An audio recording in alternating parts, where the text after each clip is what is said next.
ভেবেছিলাম জীবনে একটু টাকা পয়সা আসুক, তারপর বেড়াতে যাব, নতুন নতুন জায়গা এক্সপ্লোর করব।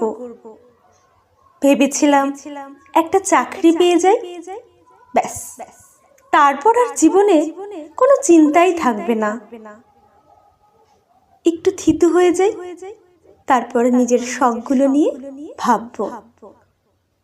জীবনের ঝড়টা একটু সামলে নি, তারপর নিজের মতো করে বাঁচবো।